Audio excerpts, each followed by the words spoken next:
RCR presenta Golpe a Golpe.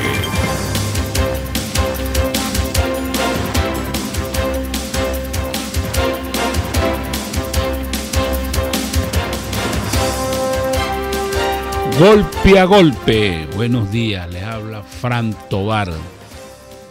Estamos en el aire y tenemos que hay retrasos en el metro. Y tenemos ahí viene llegando Fausto Mazó. Invitado de lujo. Vengo de Invitado casualidad. de lujo. Llegué de casualidad porque no hay metro, no hay transporte, no hay audio. Si usted no salió de su casa, quédese en su casa. Porque no hay metro, no hay nada. Sí, Tiene la excusa para la flojera permanente. para la flojera permanente. Usted puede decir, no pude Pero oye, salir. no solamente es que no hay metro, que también hay un problema con el transporte público. Eso que llaman camionetas. Por eso, quédese en su casa y llame por teléfono a su patrón y le dice, mira, llevo 2 horas esperando en la esquina, no puedo llegar allá, lo siento mucho. Ahora, el gran Fausto va a decir, esa es responsabilidad de... Del socialismo. Ah, bueno. El socialismo es un desastre, viejo. Ahora, pero como tú siempre haces las comparaciones, en Cuba es distinto que a Venezuela. No, en porque- Cuba fusilaban a la gente. No, y la gente trabaja al lado de su casa, o sea, sale de su casa y va no caminando. trabaja, la gente pasa hambre. Pero aquí, venirse de Los Teques para Caracas a pie es una odisea. Sí, pero aquí en medio de todo es un socialismo chévere porque hay dólares, hay bolívares.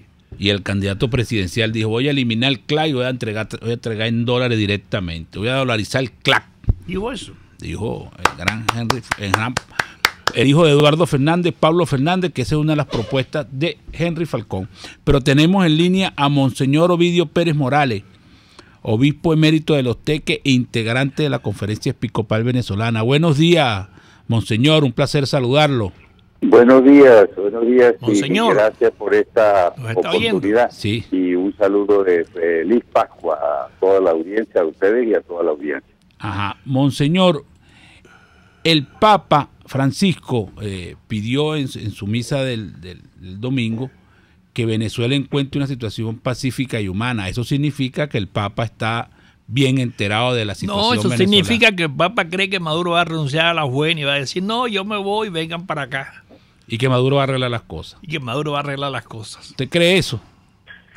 Mire, esta intervención del Papa echa por tierra toda una serie de afirmaciones que han hecho algunas personas por aquí acerca de que el Papa no conoce la situación, que el Papa se desinteresa por Venezuela. Bueno, esta última manifestación del Papa, hecha en la ocasión más solemne de predicaciones del Papa, como es el mensaje de Pascua, de Resurrección, pues pone de relieve que el Papa conoce la situación, está sumamente preocupado por la situación de Venezuela y anhela y hace lo posible porque nosotros podamos tener, como dice él, una salida en libertad, una salida pacífica y humana. Y es interesante lo que dice el Papa aquí porque recoge el mensaje de los obispos venezolanos. Eso dice que roga por un lado y los obispos otro. Bueno, aquí él dice, como escriben los pastores, y entonces hace referencia a algunas posiciones que los obispos venezolanos han tomado. Por ejemplo, una que es gravísima, el Papa lo repite, es decir, para que el pueblo venezolano encuentre una salida y que vive como en un país extraño, fíjese, que vive como un país extranjero, ¿sí? Es decir, que esto es una cuestión gravísima, es decir, somos extraños nosotros en nuestra propia tierra y son extraños todos aquellos que han tenido que dejar el país. Y después hace Pero Monseñor, pero el párroco, el sacerdote Numa Molina, en un programa de opinión, dice que los obispos están es preocupante la forma en que ustedes piensan y que ustedes ven el país, porque ustedes están mal informados y algunos están en la acera del frente ese sacerdote, no es sacerdote. Y dice, excepcional. no, pero y él dice que por eso el Papa está mal informado. No, el Papa está mejor informado que el padre Numa Molina. Es decir, el Papa está informado suficientemente. Y estas son opiniones que son siempre ocurre esto en situaciones así de tipo de dictadura y totalitarismo, que ahí hay personas que se salen del círculo, digamos, y adoptan posiciones que ellos de francotiradores por ahí. Entonces no tiene ninguna representatividad. Y el Papa sí tiene autoridad, y los obispos venezolanos sí son autoridad. Entonces han fijado realmente una posición. Y volviendo a lo que dice el Papa, dice que el pueblo venezolano encuentre una vía justa, pacífica y humana para salir. Y inmediatamente dice, cuanto antes, no de aquí a 20 años, para salir cuanto antes de la crisis, no de una situación difícil, sino de la crisis, y añade política y humanitaria, crisis política, crisis humanitaria que lo oprime. Es decir, que vivimos en una situación de opresión por una crisis, digamos, política y humanitaria, de la cual es necesario salir cuanto antes. ¿Qué más no puede decir el Papa? Y esto va mucho más avanzado, por decirlo así, y serio, que la actitud de muchos venezolanos, etcétera, que están dando vueltas por un lado y por otro. Pero, monseñor, y la opinión del sacerdote Numa Molina no indica una división de la Iglesia Católica. No hay ninguna división en la Iglesia Católica. Porque él es sacerdote de Ciudad Caribe. Entonces, no es sacerdote Numa. ¿Qué cosa es? ¿Un pelotero? Mire, no, él es un religioso que no tiene la aprobación, digamos, de su congregación, y dentro de la Iglesia es un sacerdote que no tiene, no está dentro del cuerpo sacerdotal en la oposición justa y debida.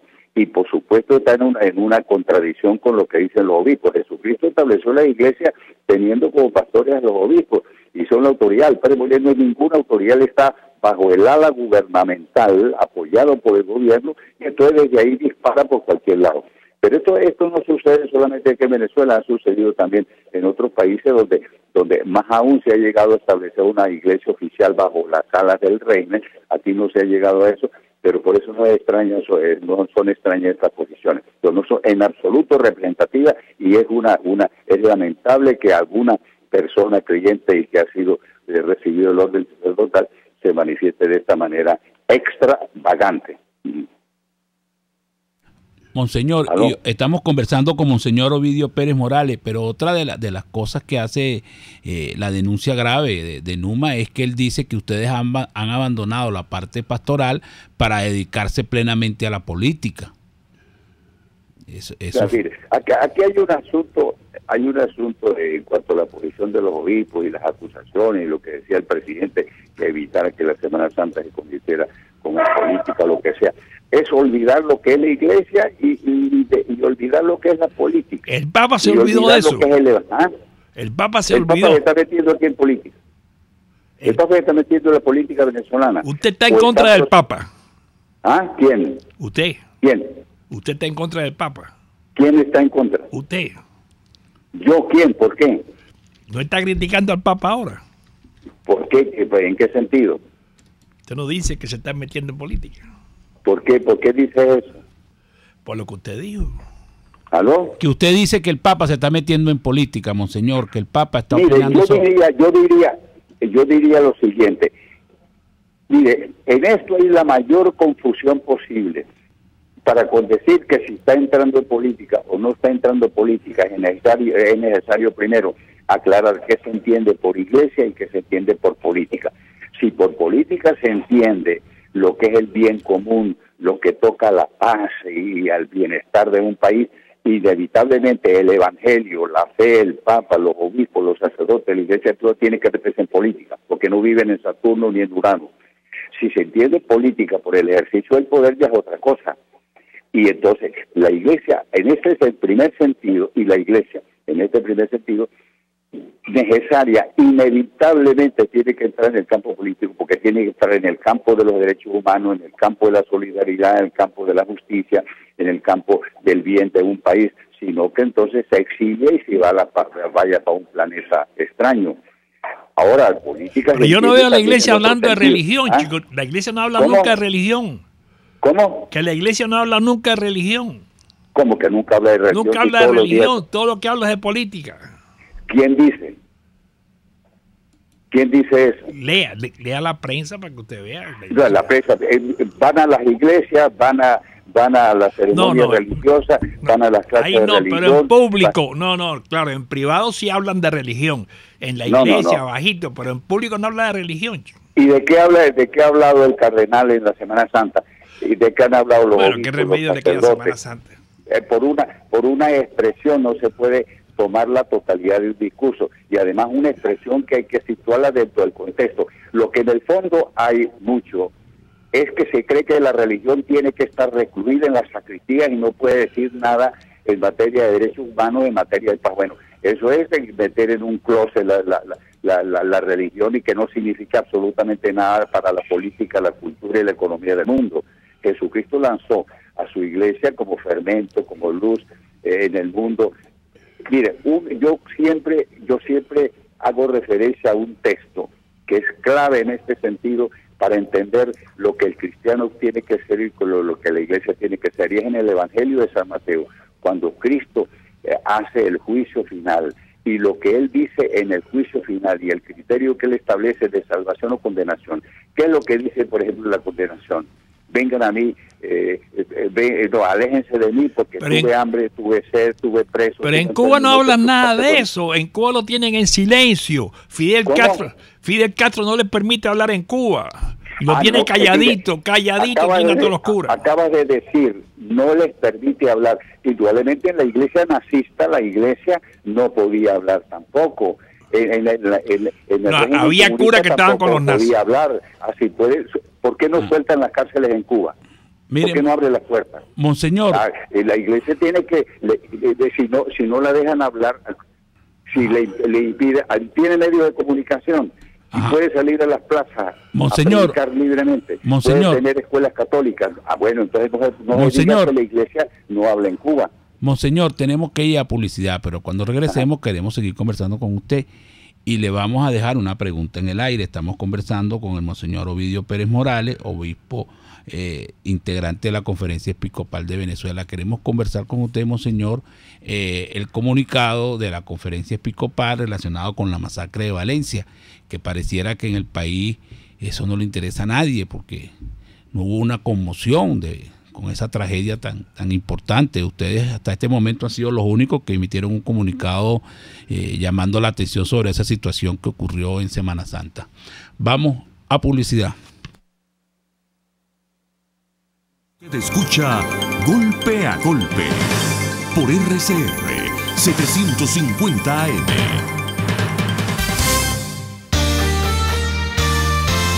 A mitad de tarde, disfrute de una amena tertulia, acompañada del análisis preciso del acontecer nacional e internacional. La Linterna, con Diego Bautista Urbaneta. Relájese al son de buena música, participe y forme parte de este espacio. La Linterna, de lunes a viernes, a partir de las 2 de la tarde, por RCR 750 AM.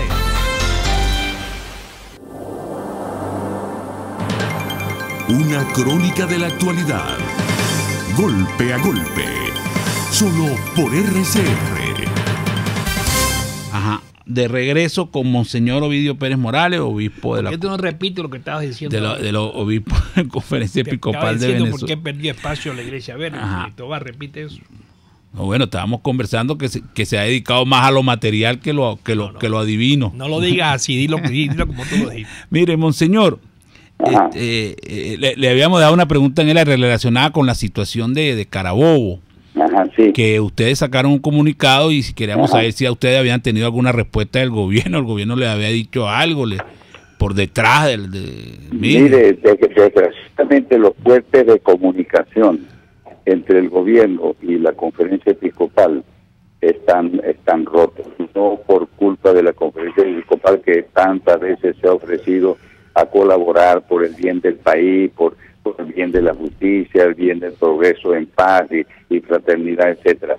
Ahora, la Iglesia no puede obligar que yo a Miraflores que el presidente la reciba, ni tampoco puede plantearle ahí que debe responder las cartas. Eso es del gobierno, pero la Iglesia asume la posición que tiene que asumir y la conferencia dice lo que tiene que decir, lo que tiene que decir, de todas maneras que repercusión tenga en el plan gubernamental.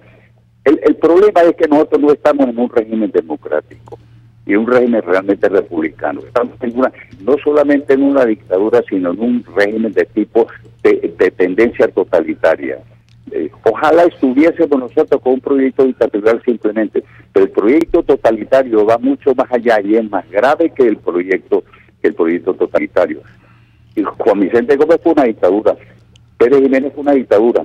Esto es peor que un gobierno de ese tipo que se interesaba solamente por el control político, pero no por el control económico ni cultural. De esta manera que lo que estamos es en un régimen, digamos, muy malo, muy malo. Aquí se busca aplastar toda disidencia, eliminar toda propiedad, controlar todo medio de comunicación, que haya un pensamiento único, que haya un partido único, que haya una tal uniformidad en que todos tengamos que vistarnos de la misma manera y decir las mismas palabras. Hay que ser claros en eso. Ajá, monseñor, en eso usted tiene razón, pero también hay algo que llama mucho la atención, monseñor, que está relacionado con la pérdida de espacio de la Iglesia Católica. Por ejemplo, en el caso de Costa Rica, un evangélico llamado Fabricio Alvarado sacó 39% de los votos en un proceso electoral que acaba de ocurrir en Costa Rica y tuvo un crecimiento importante porque, bueno, Costa Rica, que es un país prácticamente católico en su mayoría, se volcó hacia el evangélico. No es tan católico. Por eso, ahora esto demuestra que el catolicismo ha perdido espacio. Porque el catolicismo se ha dedicado mucho a la política y no está en los barrios. Otro partido ha perdido espacio en la Iglesia Católica. Yo creo que de un caso puntual no se puede sacar una conclusión general. Ahora vayamos en ese sentido de que haya perdido espacio. Ahora, eso tiene una serie de factores y se ha perdido por un lado, se ha ganado en otro en intensidad, en profundidad. De manera que eso es harina de otro costal. Y yo creo que no habría que ligar el caso de Costa Rica con la situación venezolana. No estamos ligando la situación de Costa Rica con la venezolana. Estamos diciendo que en Latinoamérica la Iglesia Católica ha perdido mucho espacio, porque no solamente es Costa Rica, es Brasil, es otros países donde obviamente se nota la pérdida del espacio de la Iglesia Católica.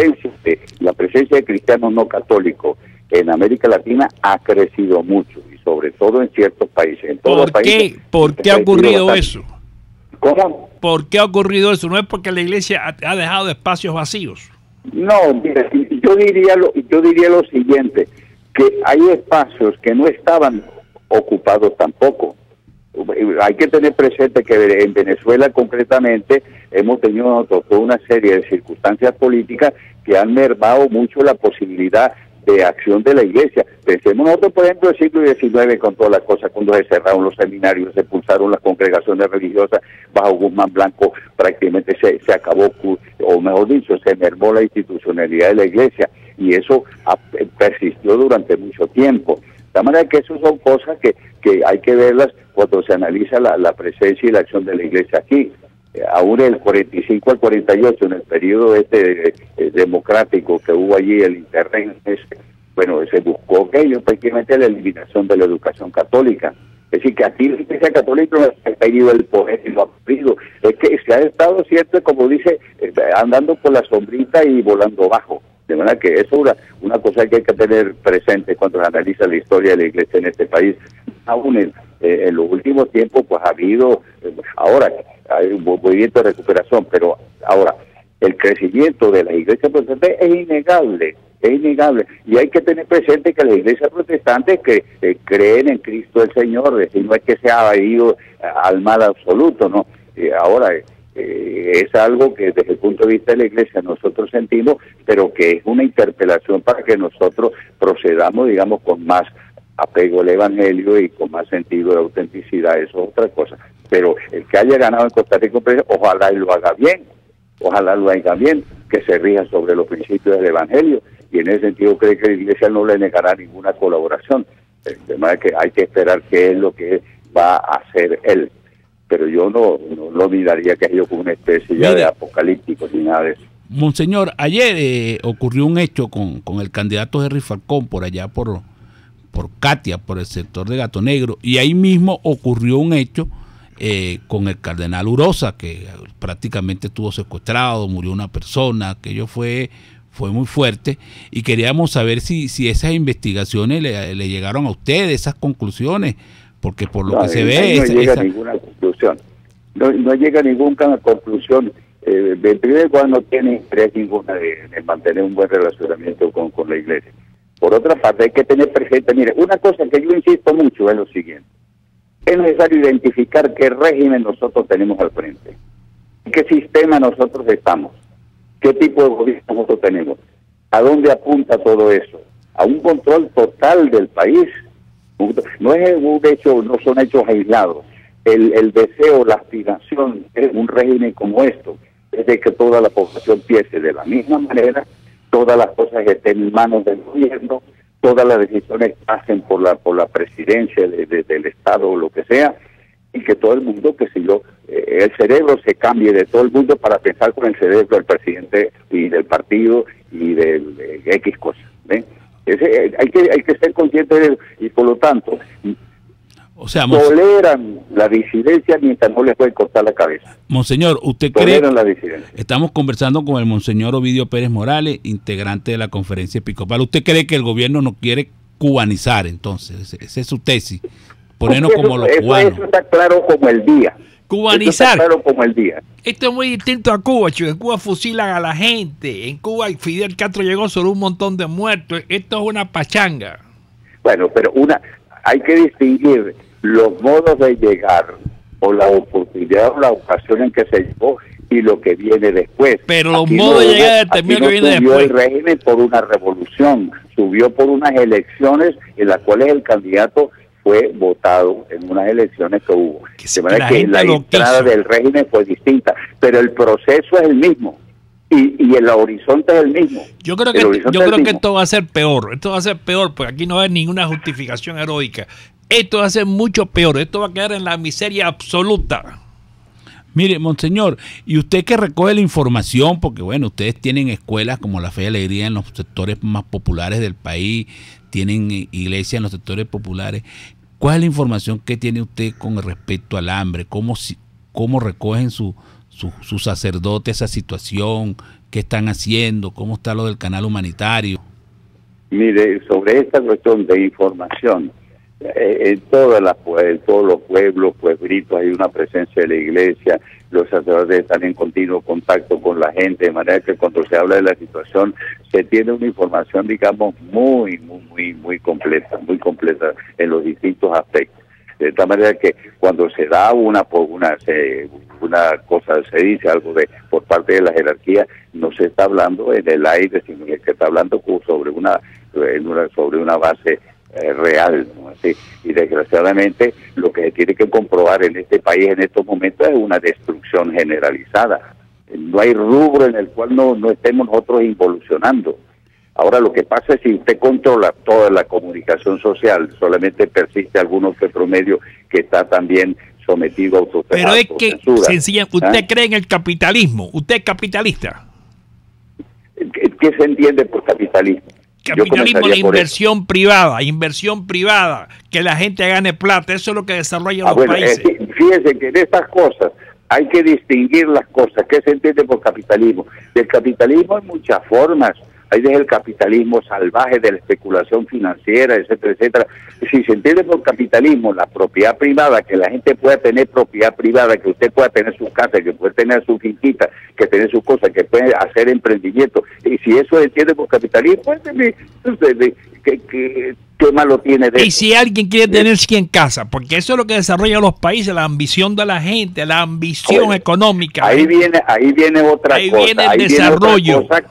Ahí viene otra cosa que son los defectos o los vicios del capitalismo, No, y por ese eso es se llega a hablar hasta del capitalismo salvaje. Los países se desarrollan por eso, por la ambición, el No, deseo. por la ambición, yo no diría por la ambición, sí. El negocio es negocio, si usted mete un negocio quiere ganar. El asunto está en qué Ganar medida sin eso límite.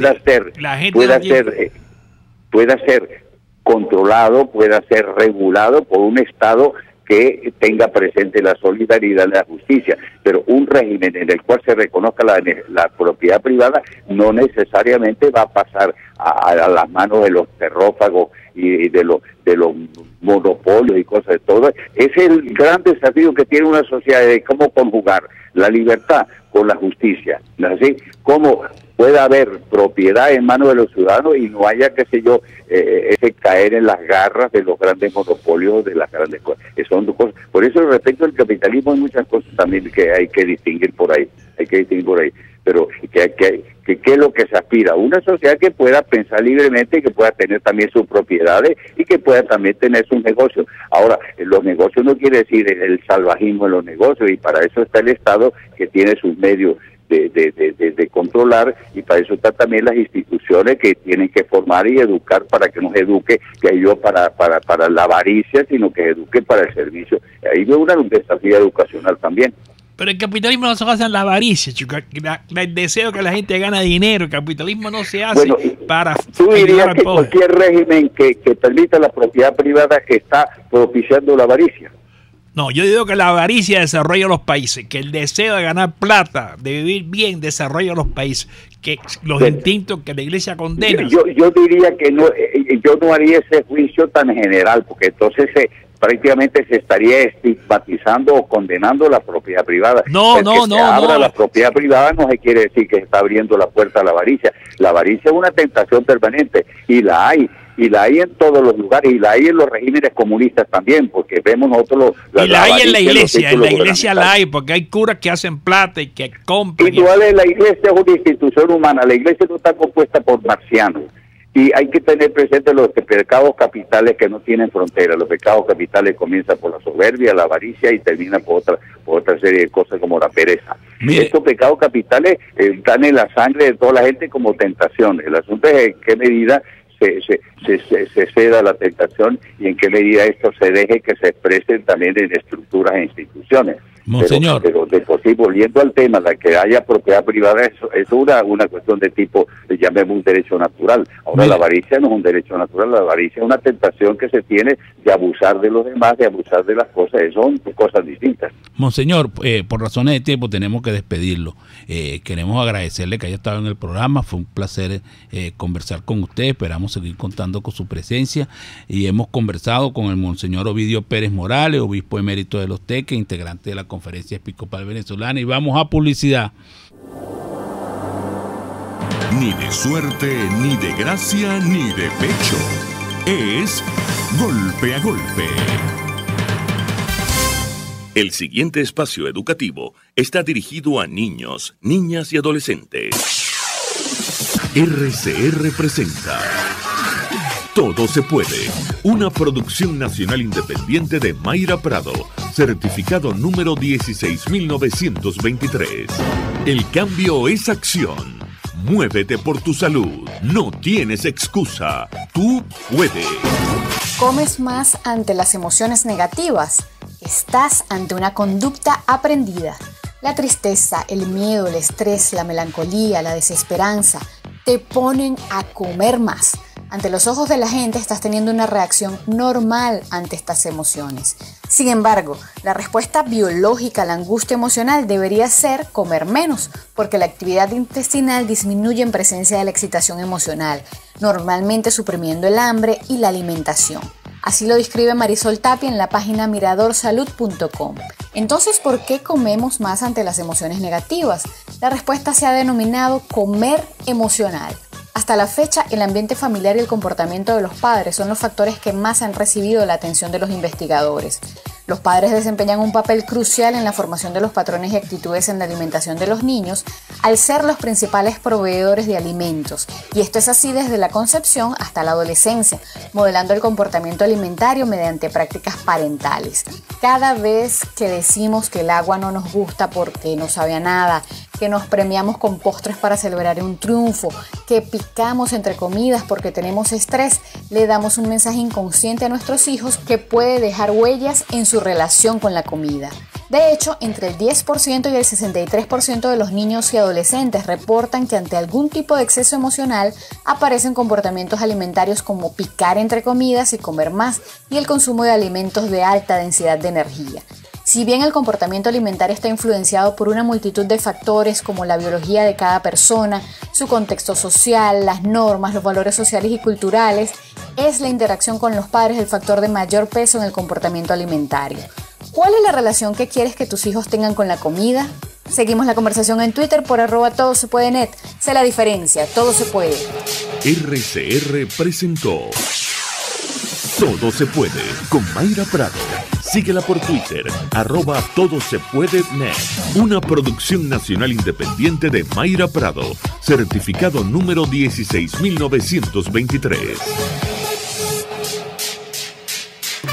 Cuando se busca frescura y calidad en frutas y verduras, en Central Madeirense las encontrarás.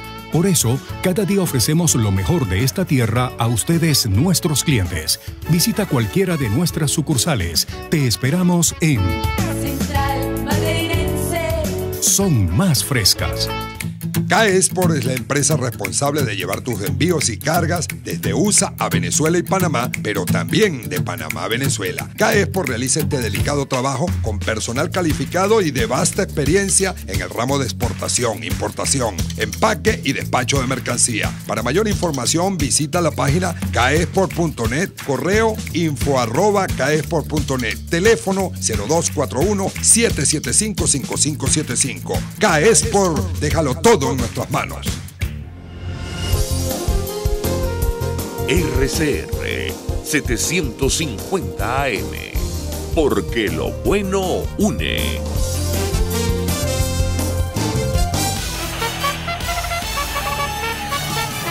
Conéctese a la emoción del hipismo nacional e internacional en Trasnocho Hípico, con la llave ganadora, Jesús Oropesa y Héctor Alonso. Estadísticas, entrevistas, pronósticos. Trasnocho Hípico, todos los miércoles, jueves y viernes a las 11 de la noche. Solo por RCR Deporte, 750 AM.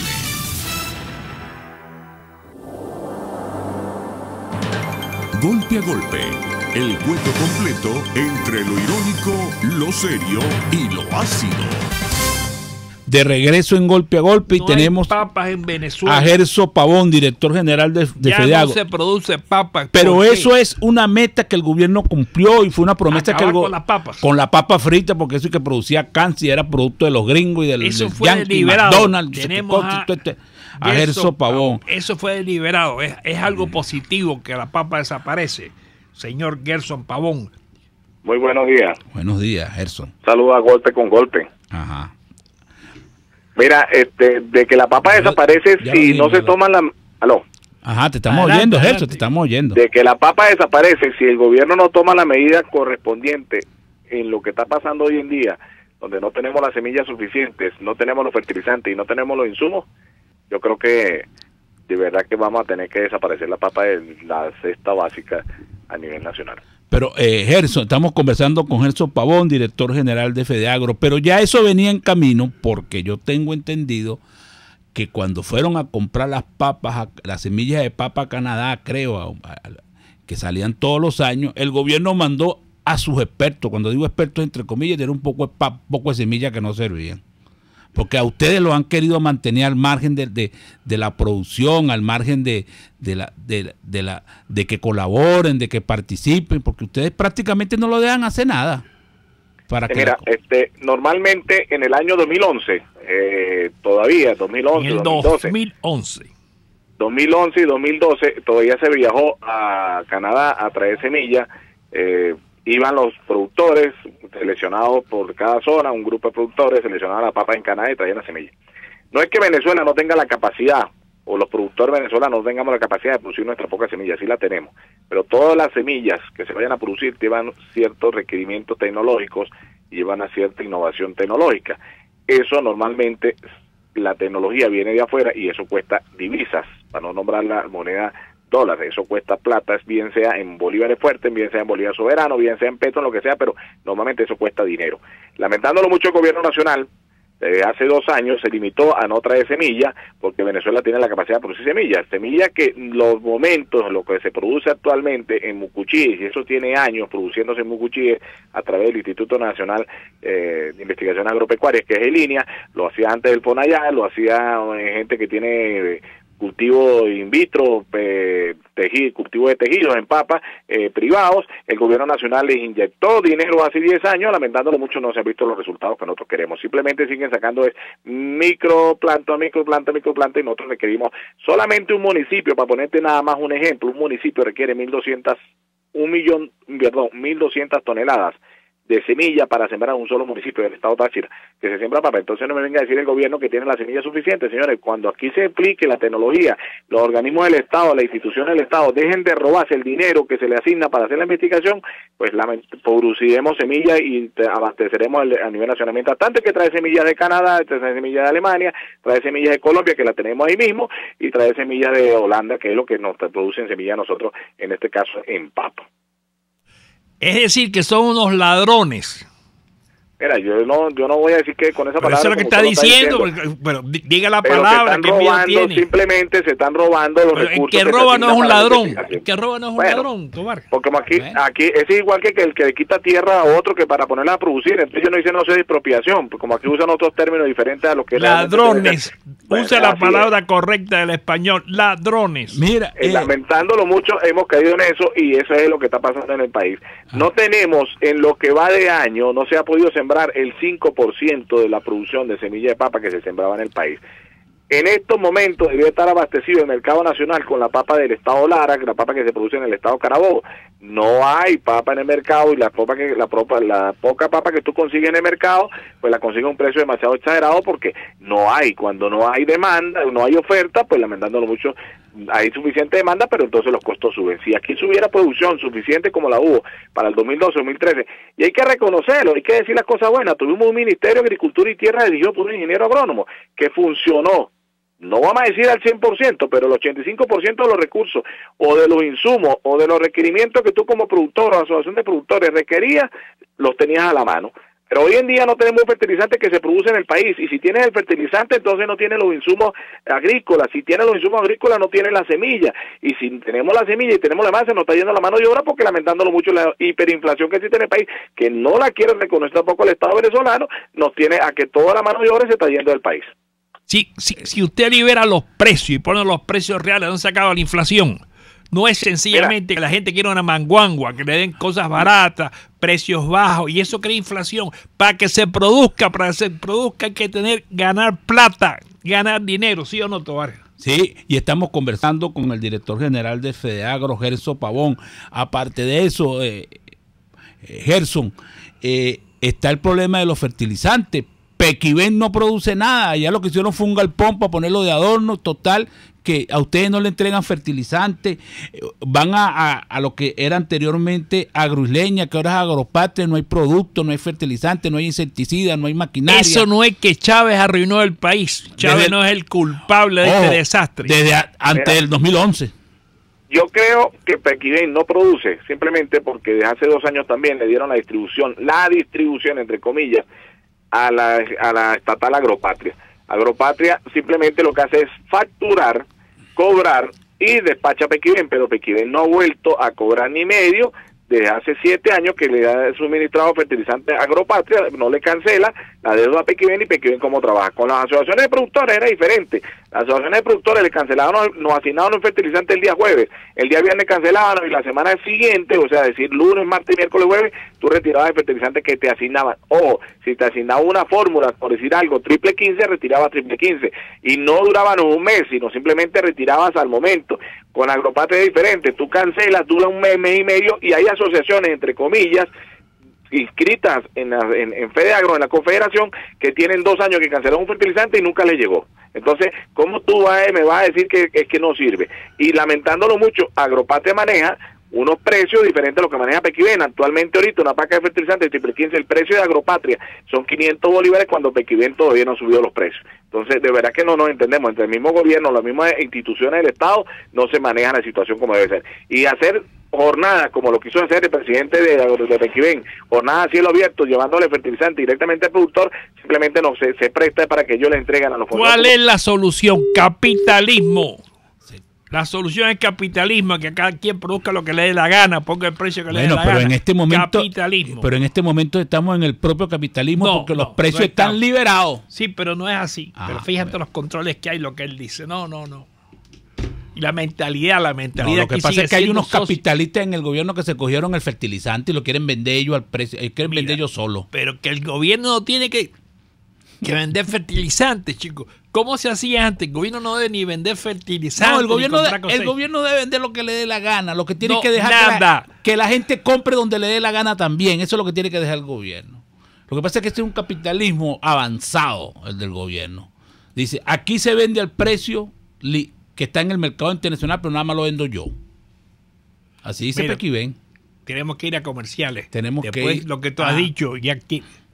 está en línea Gerson Pavón. Seguimos en línea, Gerson. Seguimos en línea porque eso es otra cosa que tenemos en este país. Lamentando mucho, las coberturas son muy malas, las líneas están muy malas y bueno, pero tenemos patria, dijo. Y tenemos a Pavón. Pavón es el nombre de un pez también, ¿no? Sí, pero Gerson Pavón es el director general de FEDEAGRO y estamos Mire, ¿usted le ve el futuro de la agricultura en Venezuela o el futuro de Venezuela está en Miami? Irse de aquí. Mira, yo creo que sí. Nosotros los venezolanos tenemos ¿Estás de acuerdo con irse a Miami? Nosotros los venezolanos tenemos capacidad de levantar el país y en el sector agrícola. Si llevamos 50 años con ese cuento y cada vez está más hundida. Aquí se levanta. Mira, yo creo que simplemente se levanta cuando realmente el venezolano quiere y el gobierno realmente deja trabajar con libertad. Lo que quiere porque hay que tener la libertad. Ajá. Yo soy de los venezolanos y como productor lo digo, yo no me voy de mi país. Yo sigo produciendo comida y tengo un compromiso con producir comida para una generación. Pero usted produce de gratis, Ajá, mira, yo voy a compromiso, usted tiene un negocio, Gerson, no se puede como un alma de caridad. Gerson, sí, dígame. Tenemos que ir a publicidad, pero cuando regresemos queremos que tú nos expliques cómo estás haciendo tú para poder producir en Venezuela y qué estás haciendo para mantenerte con esta grave crisis que te está viviendo. Estamos conversando con Gerson Pavón, director general de FEDEAGRO. Vamos a publicidad. Usted escucha Golpe a Golpe por RCR 750 AM. El Hotel Muévete por Vargas tiene habitaciones de lujo y confort, dependencias sanitarias privadas, TV por cable, internet gratuito en las habitaciones, aire acondicionado, servicio telefónico, servicio traslado ejecutivo, restaurante, sistema de seguridad intersatelital y gratis traslado aeropuerto-teleaeropuerto. Infórmate por su página muevetexvargas.com o por el 0414-129-2814 y 0414-128-7982. Reservaciones.muevetexvargas@gmail.com. Hotel Muévete por Vargas, el placer que tú mereces. Haces trabajos por internet y recibes pago en plataformas como PayPal. Con AirTM puedes pasar ese dinero a tu cuenta de manera rápida y totalmente segura en un par de horas, sin importar dónde te encuentres. Es muy sencillo, solo debes entrar a airtm.com, regístrate y podrás pasar tus fondos a tu cuenta venezolana. Registrarse es gratis. AIRTM. AirTM, la forma más segura para mover tu dinero. En RCR echamos mano día a día de herramientas periodísticas para exponerles de la mejor manera lo que sucede en el país. Hablamos de las grandes cosas, pero también de las pequeñas, de las que les pasan a usted. Presentando los conflictos, pero también las posibles soluciones. Con respeto, en este país polarizado, porque entendemos que las diferencias existen. Y contrastamos la información, porque para nosotros lo más importante es usted. Inmediatez, opinión, participación, tolerancia y respeto. RCR 750 AM, porque lo bueno une.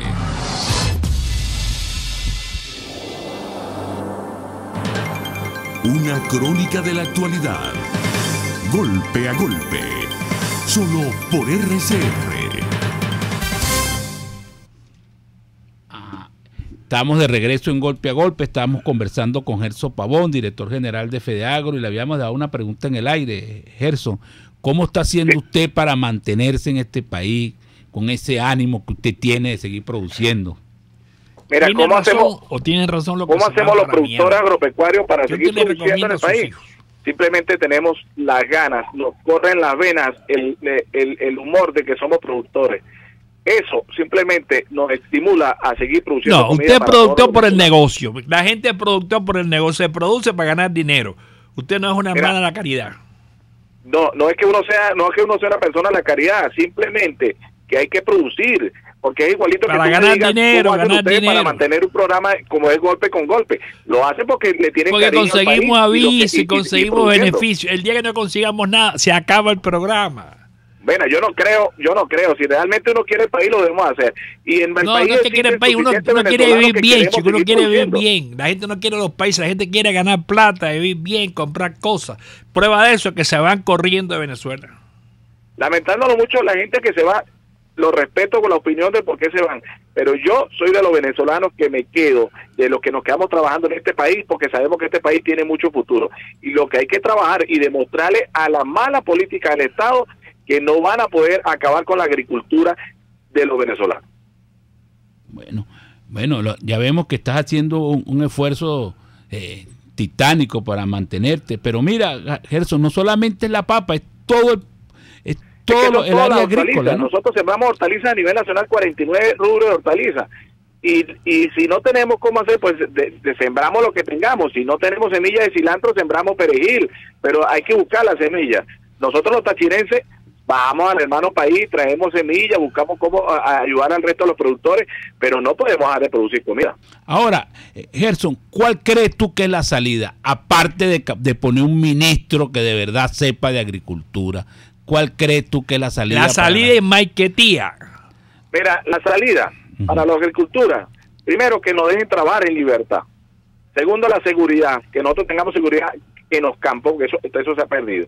Y tercero, que realmente si el país no tiene la divisa, nosotros los productores, y es una de las soluciones que le hemos dado al ministerio, nosotros podemos traer los insumos, pero que nos deroguen la ley de ilícito cambiario para nosotros poder traer los insumos y no tengamos que pagar una serie de impuestos y caer presos simplemente porque estamos trayendo algo que al dólar negro. Pues yo creo que si el gobierno deja trabajar y deja producir, aquí hay producción, y mientras exista mayor producción, los uno hace mucho más económico a nivel del consumidor.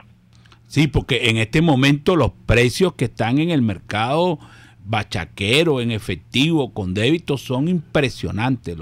Sí, mira, es que indiferentemente con el cono que tenemos viejo, que no ha podido eliminar el billete de 100, con el cono que sacaron hace 4 meses, y con el cono que viene nuevo, ahora, el bolívar fuerte, el bolívar bolivariano, bolívar soberano, con los petros como sea, la agricultura simplemente necesita es tener los insumos al momento de poder sembrar, de poder producir.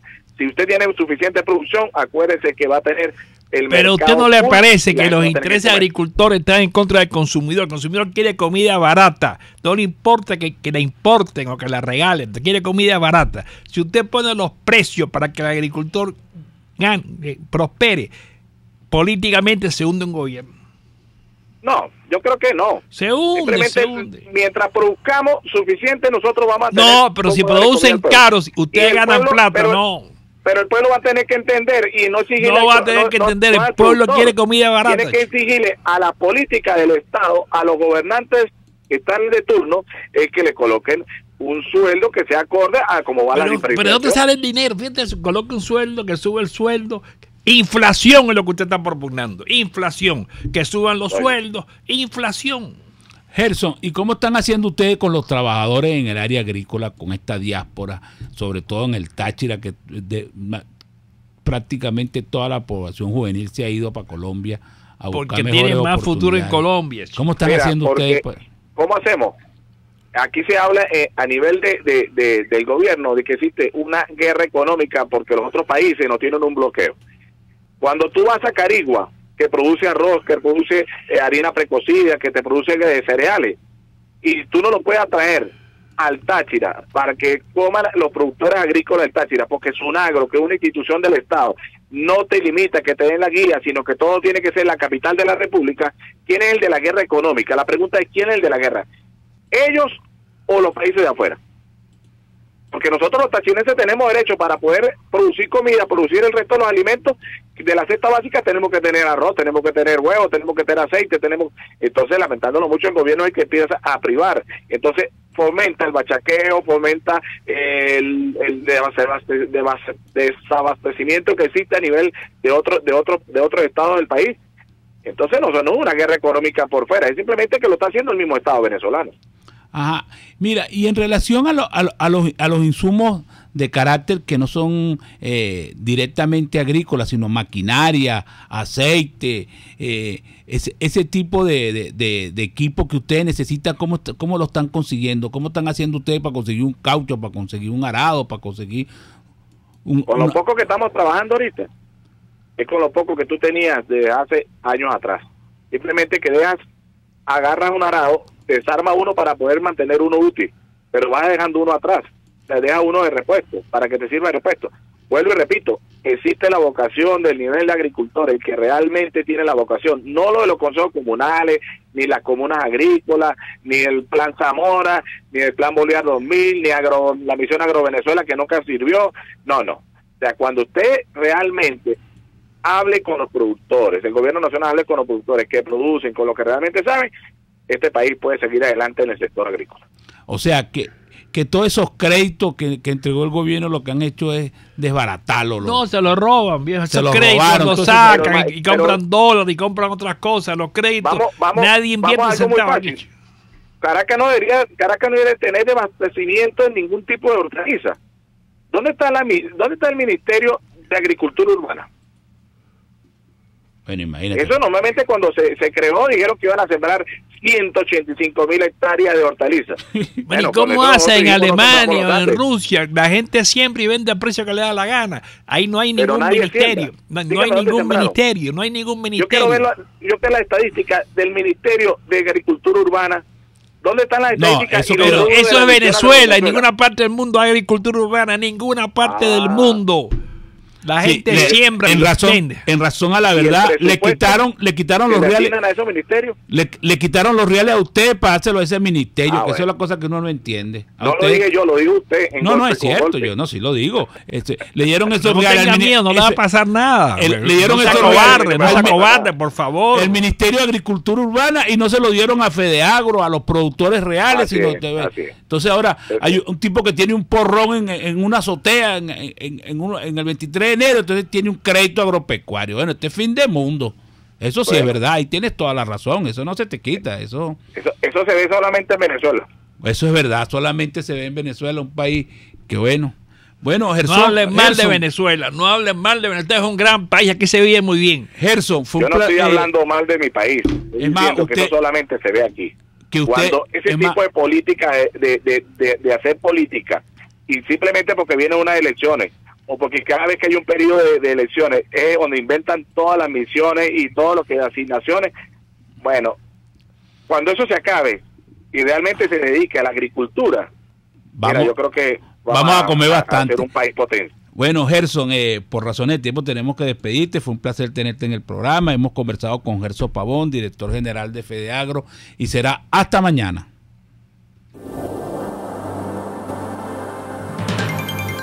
RCR presentó Golpe a Golpe.